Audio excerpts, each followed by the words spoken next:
I'm gonna start with Anna. We're gonna go back in time and go back to talking about the films in order for a little bit, and then I'll ask questions and we can all talk a little bit more freely and openly. So you're the writer and director of The Pool. Yes. Yes. And I'm curious, how was the story born for you? In moments. So there are some of those things, such as putting swim trunks on my son that were too big because I didn't have time to find his other ones when he was 4. And one of those traumatic moments when he comes out of the pool hating me as the swim trunks are coming down during swim tryouts. And so, you know, everything from that to having a mother, like I grew up a daughter of a single mom, right? And so, and back then, a teacher said to my mom, "It's so amazing how well adjusted your children are for being from a broken home." Yeah. And my mom, you know, response was, "My home's not broken," you know? And so fast forward to 2000, it's like 1975, something like that. And fast forward to 2009, and I'm having a conversation with my neighbor, and there's a kid who's bullying, you know, my kid, a couple other kids on the bus, and her comment was, "Well, you know, she does live in the townhomes with a single mom." And I was like, oh my God, I'm in the twilight zone, you know? So how can this still be the commentary, right? So those kinds of things, you know, and I believe in creating stories from those emotional moments, right? Do you often get to direct what you write? No. No. You know, that's part of being in Chicago, right? And so I feel as a writer, you have limited opportunity, right? And so I feel there are some stories. This is a story I wanted to tell for a long time. I love directing. I had a blast doing it. I'll do it again sometime, but I'm a writer at my core, you know, and so part of it was knowing I needed this on the screen at some point. You know, it was a story I needed to tell, but and wanting to go through that process and stuff. But I still see myself as a writer first. You know. And you've got two things in this film that I feel like are hard to direct. One is children, and you can talk about that. And then the other is emotional scenes when someone has to cry. I mean, so often it's just those moments are easy to over dramatize, overshoot them, get too close, like make it seem very unrealistic, or never quite hit the right emotional tone that the director intends. How did you find working with kids, and then how did you find working with those kind of more emotional scenes, like when she finds the shorts? Because I find that moment really realistic and compelling, like that she uses anger sort of through her sadness. Two things. One, the kids, you know, one, I'm a mom, right? And so I you know, spend so much time around them anyway, right? But so we were auditioning. There was I don't know if he's even here, if Garrett's out there or not. He was thinking about coming. When we found the pool itself, right? I know I needed swimmers, and we were auditioning kids and stuff. And the guy who opened the pool for us, the president of the pool, you know, he's like, I have a son who's kind of around that age, right? And he's a really good swimmer. And I met him, I'm like, oh my God, he's awesome. And so, but I was like, I don't know if he can act, right? And so we had definitely had a lot of and the bullies are all actors, right? Or two of them are. And so as I was talking with him, you know, he kind of just got it, right? And so I had to go and sit. I spent a lot of time just with him as a human, and said, you know, do you know, like those moments when you feel like, you know, you're so tired of your mom, you know? And he was like, oh yeah, you know? And I could tell, I could adjust. I said, well, how about this time? And you could just see it within him, that emotion changing within him, like you're just a natural kid. And so thankfully, I remember Brian Zom, I don't think he's here, but he's our DP, and he said he's probably the most professional person he's worked with. Like, it was almost like he was like, go back to one, okay. And you go and sit there, you know? And so, honestly, I think 99% of directing is casting, right? And so when you just have that, you know, motion with that kid, I didn't really feel like I did that much. He just understood it, you know? And then the emotional, same again, trusting your actors. Like, the woman who's in it is from Florida, And she was a friend of a friend, right? And we were looking for actors and stuff like that. And she sent me a tape. And 2 moments that she sent me were when she pulls her chair up at the thing, you know? And I was like, oh my God, I love that. And then she sent me the scene. Her son filmed her do a 1-take scene doing that. And I was like, check the box, done, you know? So she had just she connected with that moment. Yep, I just loved really her. cool. And everything, so many of my favorite moments in that thing are things she's like, hey, I think it's this. Yep. Oh, that's awesome. That's good to hear. Do you have any collaborators in the room? Do you know? It's so hard to see. I know Suzanne. Is anyone here? If you raise your hand, we might not see your hand. Suzanne, hello. Oh, I see some waving. I can't see. Hi, Brian. We can't see anybody. I think there are people. Just so everyone knows, there's people from all 3 teams that are here, and so like when we're mingling afterwards, please. Yeah. You can walk up to people and be like, "You did that? Cool." So Meghann, I'm wondering if you could talk a little bit about what inspired you to make this particular film, which I know you've told the story many times or talked about it before. But then specifically, I just want you to say that, not me to describe what the movie's about to everybody else.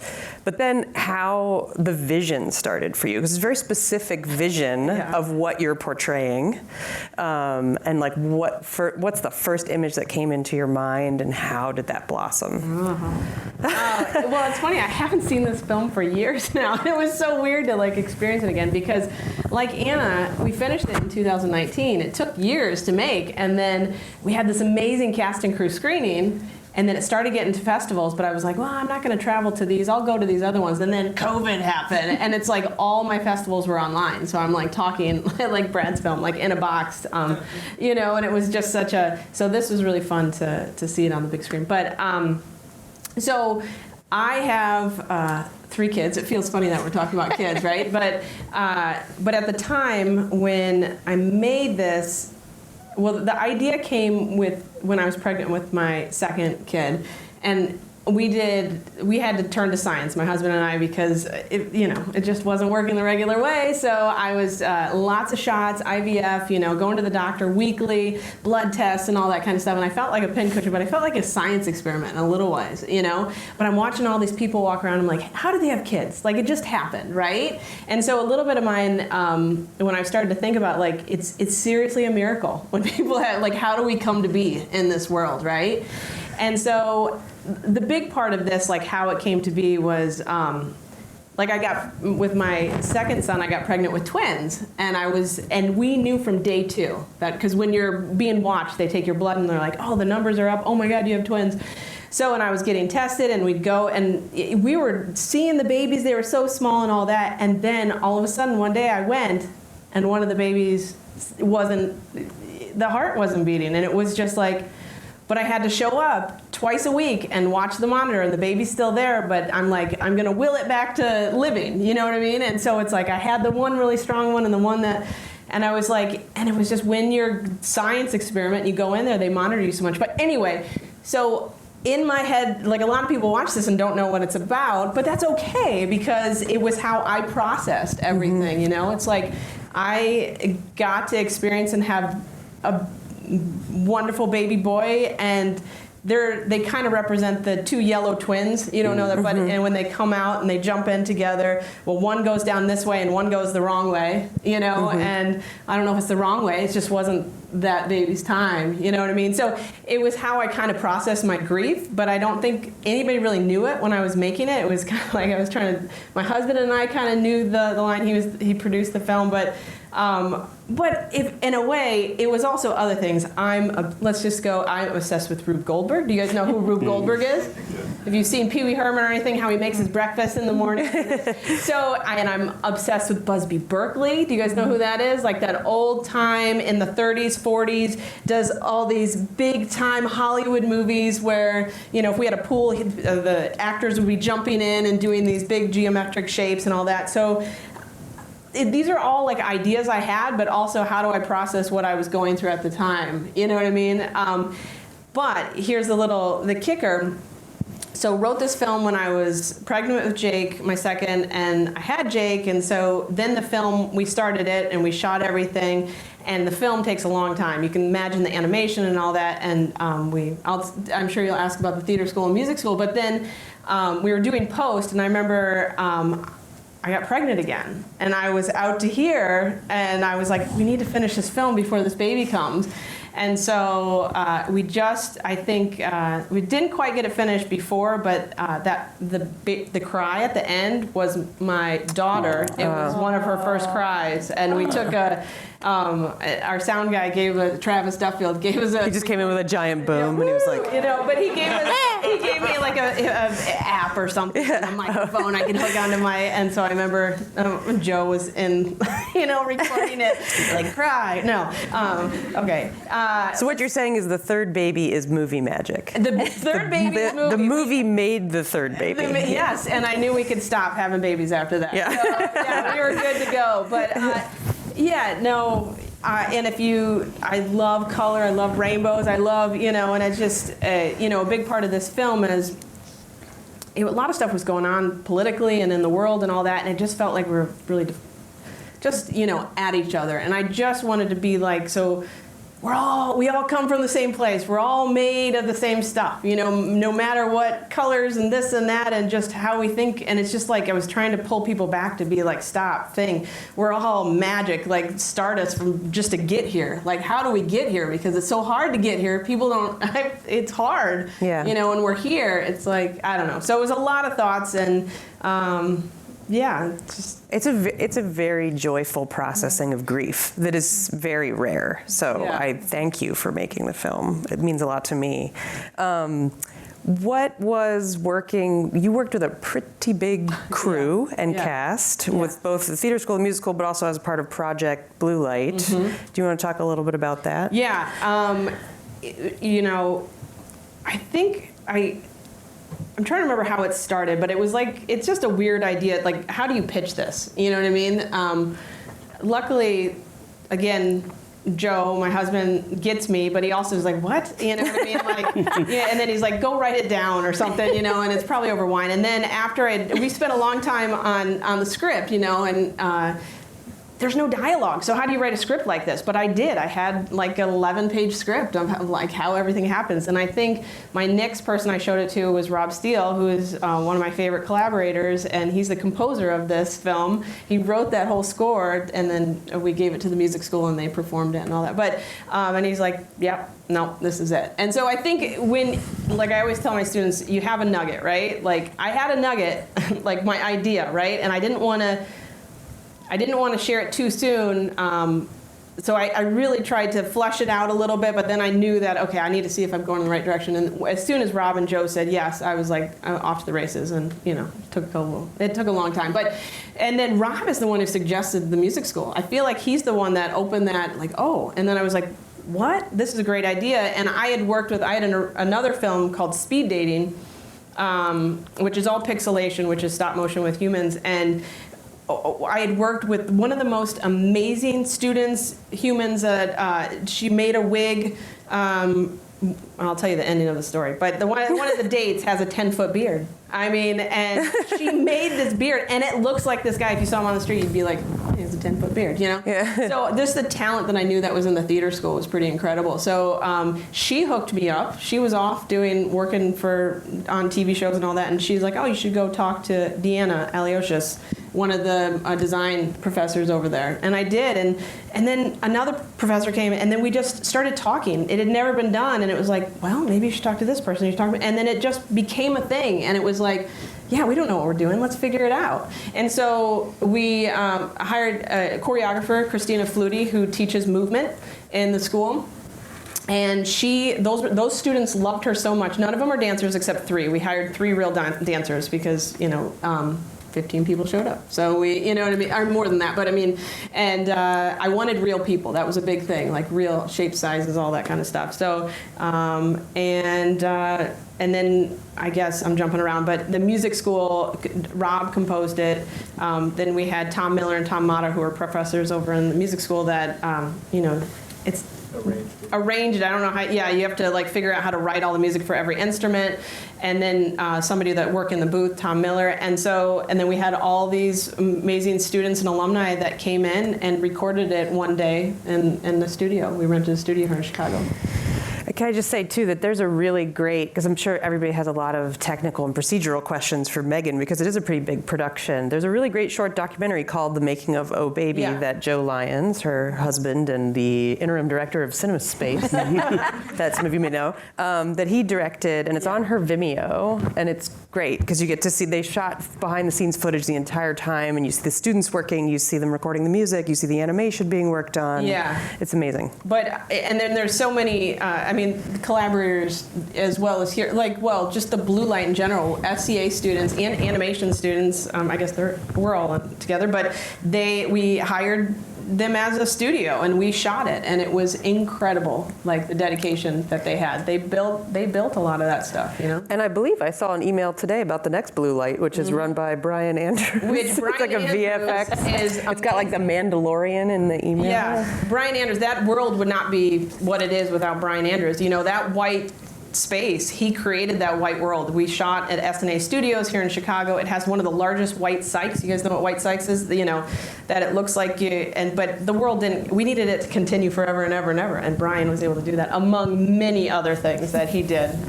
Oh my God, he's amazing. Yeah, that's awesome. And Brad. What is cinema? No, I'm just kidding. You saw this it. is inside the actor studio. I'm curious about. It was noted in the on the flyer and whatnot that you worked on this as a collaboration, both in terms of writing and directing, and you had different editors. How did the collaborative process work for you on this particular series? Right. So I wrote it and directed it and produced it, I suppose, with my writing partner, Sandy Sternshine, who's in California. We had made a movie called Later Days, which was filmed in 2019, minutes before COVID struck, of course, and I spent my whole film festival circuit at home. Same deal. And so, by the way, Later Days is available on Amazon and Apple, if you're into comedy. And so we wrapped that movie, and, we had just, I don't know if you've all made films, you come away with this bond, and then you're like, everyone's gone, and then you feel so sad because it's over. And we were trying to figure out a next thing and just something to get to not fall off the cliff after having made a film. We were all exhausted, and so that's when COVID hit, and we were locked in. And so I called Sandy, and I saw the end of Mythic Quest, the final episode of Mythic Quest, the first season. And I was like, and they had to do it on Zoom because they got locked down before the last, and they did a Zoom kind of thing, and I thought, wow, that's really interesting. And then we were experiencing teaching for the first time on Zoom, and there was just lots of stuff coming up in committees, and so I was like, let's marry these two things together, and pitched to Sandy, and then we pitched to David Pasquesi and said, hey, we want you to come on. Who plays the teacher? David Pasquesi plays the professor. He was coming tonight, but I don't think he could. I think he had some other things he had to do, but ultimately, he said yes. And so at that point, we wrote to all of our actor friends who weren't working and who were mostly in the movie and said, hey, who do you want to play? And so they wrote bios of their characters and sent them to us. And then we started writing scripts from that. And it was a lot of fun. And I love co-writing. I've co-written with Anna. We made a web series before this one that did really well. And, I feel two brains are better than one. And I like directing as a team, too. I think we can both focus in on what we're good at and what we're most interested in. And, one of us is more of a story character person, and one of us is definitely more camera, image, and so that plays really nicely, I think, in our relationship. So the collaboration was crucial in this. And then, we wrote these scripts, and I'm really proud of them. I think they're really funny, but the cast brought so much to, we usually do two takes on book, kind of see how it flowed, and let's open it up for improv, and then go back to book.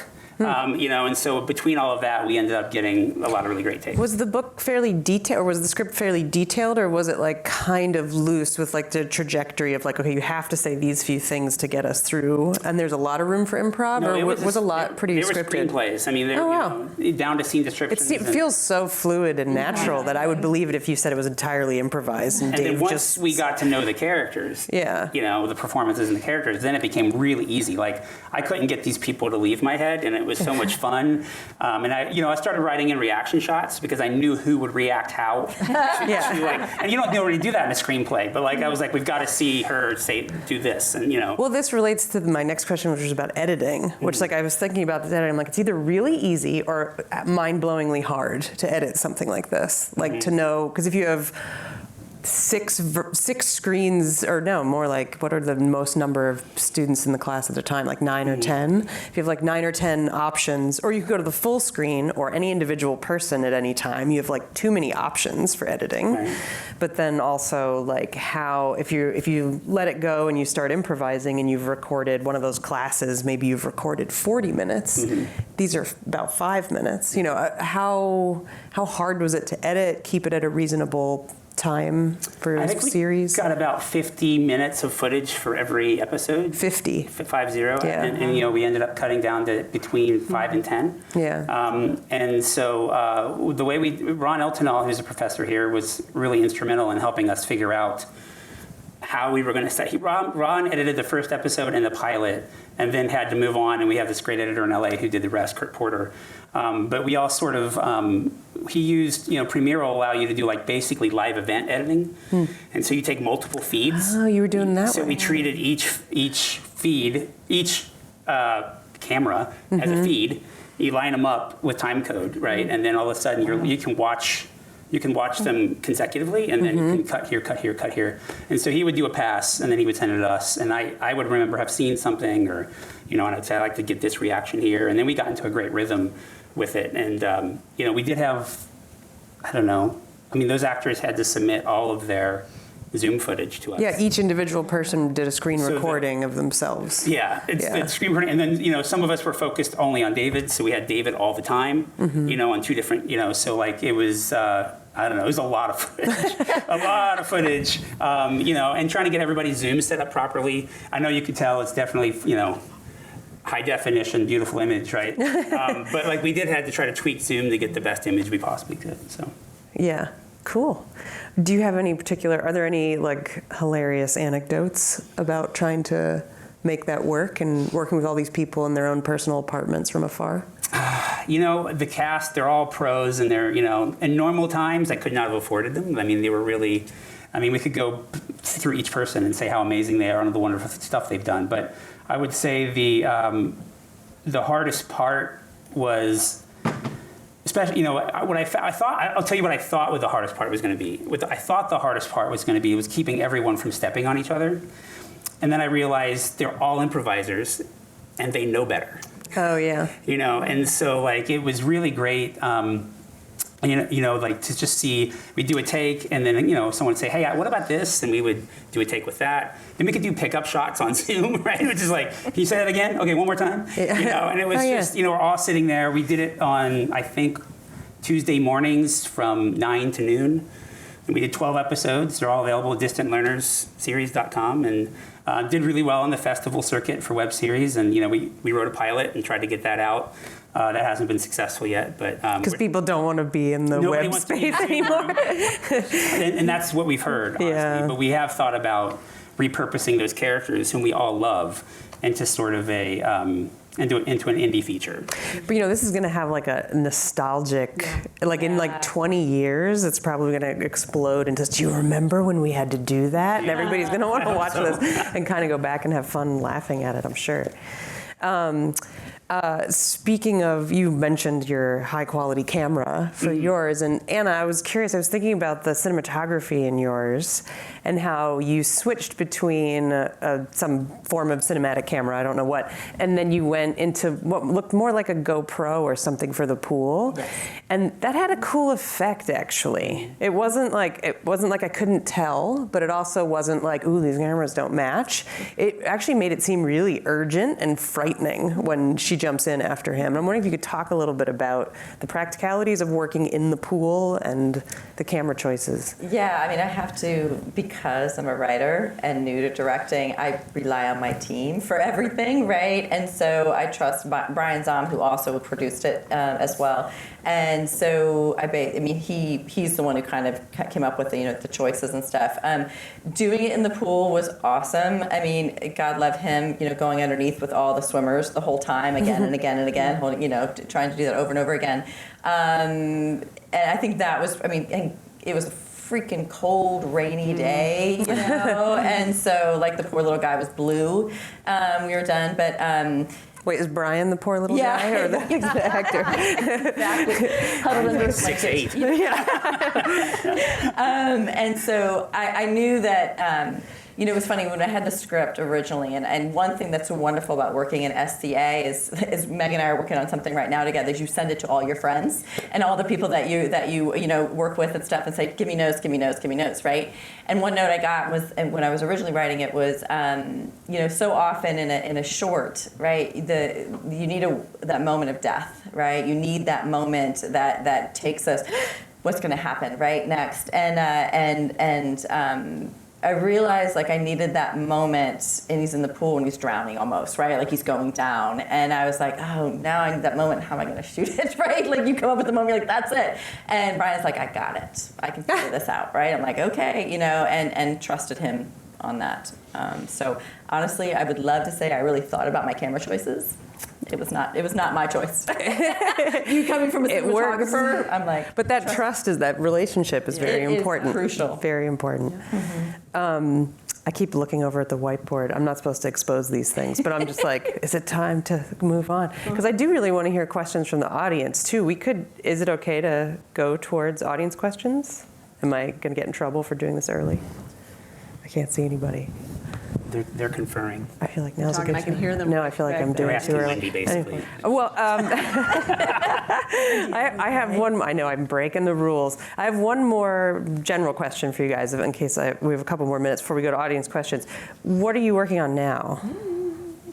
We can start with Meghann. Anna and I are working on something. It's very different from what you've seen from me up there.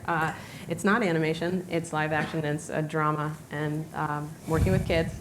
So. And you're working on the writing it together right now? Yeah, cool. We've been. I just love Anna's writing. She gets to the heart of characters, and We've made a film before. I forgot. We made a film. We made a short.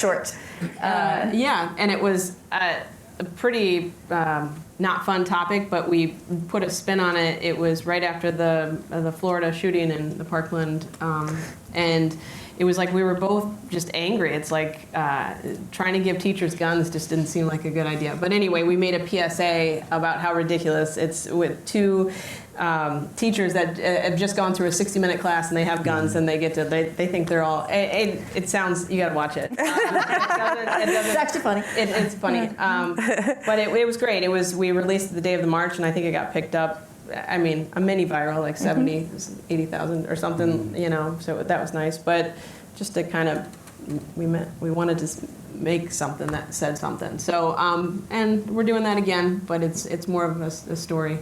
Yeah, we just, I took a sabbatical like during COVID, right? My sabbaticals, and Meg and I were working on a script back then, and it was television though. So, right, it just didn't quite fit, So we try to come back to like thinking of this originally as like a proof of concept for that, right? And it's kind of taken a life of its own in a great way, and focused, as you kind of let those creative, parameters go, right? And so it's really, it's a story of a woman who it's the last day of the group home for boys that she's run for 18 years. They've lost funding, and there's one little boy who doesn't get picked up.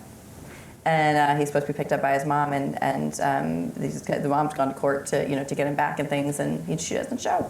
And so so it's been fun, and we cry. Yeah, when we're writing, and stuff, So and maybe the good ending would be that it's actually the ephemeral orphanage, and he puts on a little helmet and then just blasts out of the orphanage. It'll be good to go. Yes. Oh, and then we'll all be like, yeah, at the end. Yeah. And Brad, what are you working on now? I'm also working on a project with Anna. I've had a book for 10 years that I've controlled the rights to, and I've been in love with, and it's a serious drama. And as you can tell, that's my forte, serious drama. But, I've been working on it for a long time, and then I saw Anna's script, and I thought, wow, this is not the same script, but another script. she could probably really get this. And so handed the book off to her, and she adapted it, and we're producing it. And Domenico Scorsese's attached to direct it, which is really exciting. Oh. And then I'm also on another side of the universe writing a skateboard movie for Tony Hawk. So like it's just two weird worlds. Do tell. Yeah. It's like Tony Hawk. Is it a fiction? It's not about him. Okay.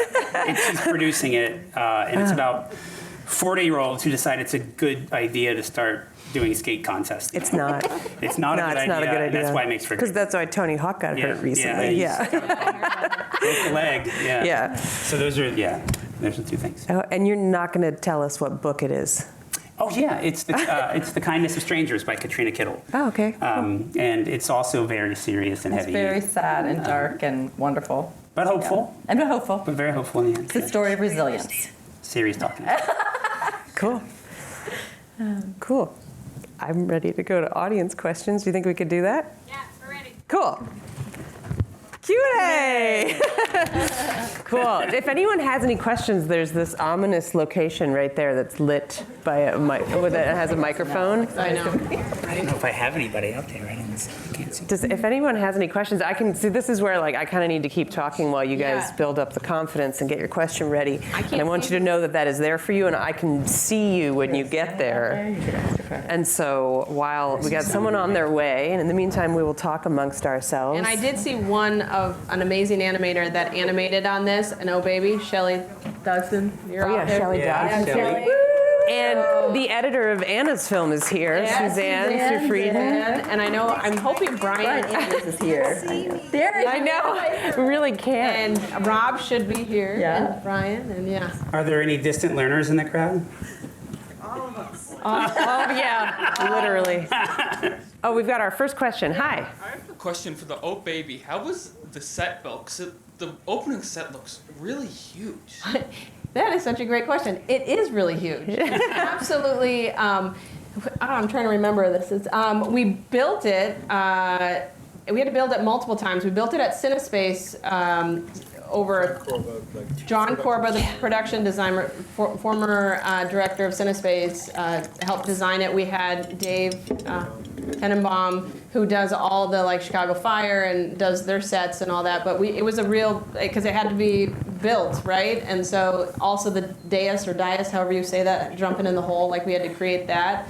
So they were as big as you think they are. They're really, really big. And then we had to rebuild everything over at S&A Studios. So we would practice on it at CineSpace, and then right before the shoot, we rebuilt it, and with real crew and all that, professionals we hired because we're going to be on it, and did the painting to make sure it cleaned up, and so it looked completely white. So yeah, it was a real set with real doors, and yeah.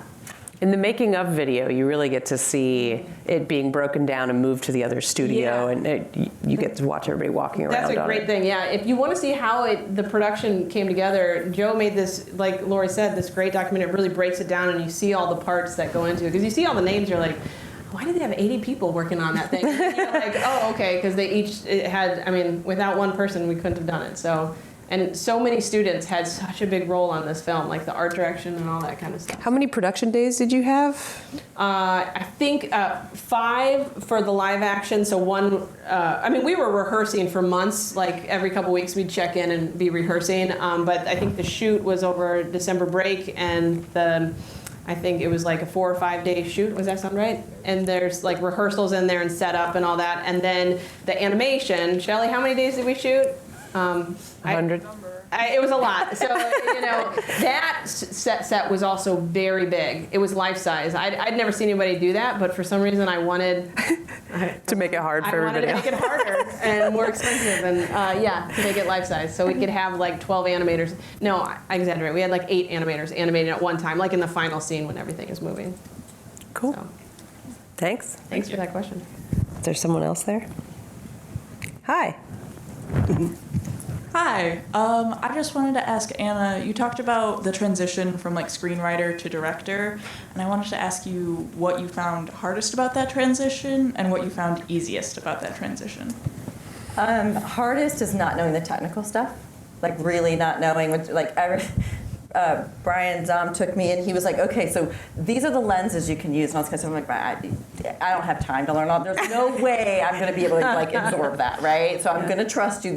So I did my storyboards, right, out and like, this is the shot, this is what I want, blah, blah, blah. Also looking back, like, there are things I would do differently, right, as I'm doing it, because God love him, he listened to me most of the time, and like now, when I was like, let him do his thing, I was like, oh, that's so much better.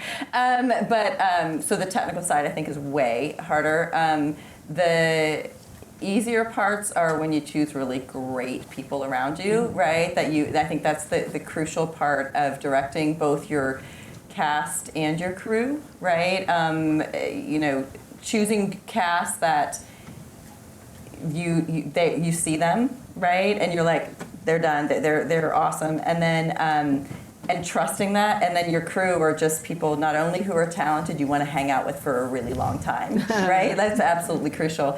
And then personally for me, I have an acting background, so I love actors, right, and I love talking to actors, and I think I can get inside their head. It's how I write. I write for actors, right, on the page, and so to me, that's the easiest part of it, right? But I think it's really specific to your background, But I think, like, Brad had said, his partner's like really technical, and I think you can have really wonderful directors who know that aspect, right? And then you just figure out the other stuff, and vice versa. Okay. All right, awesome. Thank you. Yep. Cool. Thanks.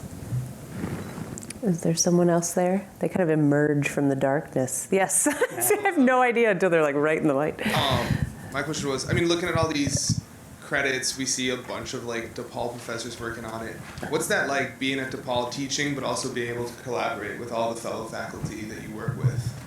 Maybe I wasn't talking close enough. Did you hear that? Yeah. Okay, cool. What is that like? I don't know. I'm so new. Well, that's actually fantastic. People ask me why teach, because to me it's the best of both worlds. You get to make creative stuff, but you get to be around people and create things, but also the students. Like, that's why I'm a teacher, is we get to do this and we like each other and we get to be creative, and but then also in the classroom, it's like, I don't know, like, if you see that, there were students that I pulled, I'm like, you have to help me, you know what I mean? Like, your skill set is just like, you would be amazing, and then you form this bond that you're like, okay, you're in my life forever now. You know what I mean? Like, it's one of those things. There's no bond like being on set. I don't know, like being in the trenches, trying to figure out a problem, the collaborative spirit, and then you come out and you're like, we did it. You know what I mean? Mm-hmm. Like, getting to the other side. Wrap.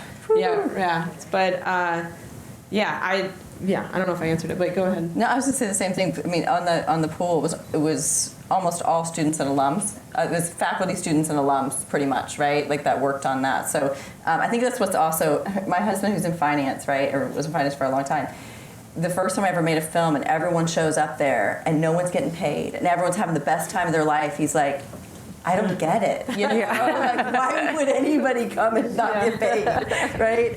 So I think that's what's so awesome. Yeah. Mm-hmm. Brad, do you have any? Go ahead. I haven't worked with you yet, Meghann. I don't think. We will. Well, we will. But yeah, Anna, and I like lots of the same folks that have been mentioned tonight, and I think the best part about it is that you don't have to be an expert at everything, because someone here is, and that's really fantastic, and I've really appreciated that. And we made a feature, and there were DePaul people on graduates, alum on the crew. My teaching assistant was our assistant, and ended up having to be a Robert Palmer girl in our 80s movie because the actor didn't show, and she was 6'2", so like, it worked out, right? But yeah, it just becomes a big part of the community, and it's just great to have all of that support. Just a quick follow-up question. Mm-hmm. You don't have to answer this, but who is your favorite professor to collaborate with? Oh. If you had to pick one. Both of these. Yeah, just the Suzanne. Yeah. So. Yay! Oh, this is our last question. Yeah, I know. Thank you so much for that question. Is there one more person there? Hey, hi. Yeah, no pressure. So as directors, we often learn about our failures in post-production that we should have done during production. What is one lesson that each of you learned on your shoots that you're applying to your next project? Ooh, that is a good question. Mm-hmm. Lots. Tell us the dirt. I think coverage. I just would get more coverage. that the beautiful song was longer than, and we ended up having to go and cut it and make it shorter just to fit with this film. It just and trying to cut a beautiful song and make it sound like it was originally supposed to be like this. I mean, it breaks my heart, because Rob wrote this even, but how do you do that, to make it feel linear and how it works? So I would have a lot more dancing feet, things I could cut to, I don't know. So that's one thing that's popping in my head right now. Also, dialogue's the last thing that's important, right? And so making sure all your visuals are, the story should be told in visuals, right? And so whether it's the movement of the camera, whether it's, thinking through every single thing like that. Like, I was like, just put the camera there, because I'm going to worry about them. I'm like, well, there's a lot that camera could have done, right? And so those kinds of things. Also, there are a couple moments in it that I wasn't in tune enough to my actor that they weren't completely authentic moments. Mm-hmm. And I hate the opening shot. I'm like, no one pounds that into the ground like that, right? And so I'm like, that's not even real. It's not, and so that was the first shot we did. Mm-hmm. And so I was so nervous and great, get to the next one, right? And I look at him like, oh my God, that's so bad. But I didn't have anything, and so those kinds of things, slow down, I don't know. So if that helps at all. Yeah, I would say always shoot your films on Zoom. Because you can always, the pickups are super easy. Hey, can you meet me at 5 o'clock for 10 minutes? Sure. Yeah, okay, can you say this? No, but I would say that the thing I learned from a bigger project was I had to wear the producing, directing hat at the same time on a fairly big project, at least for me as a first-time director, and it's a tug of war.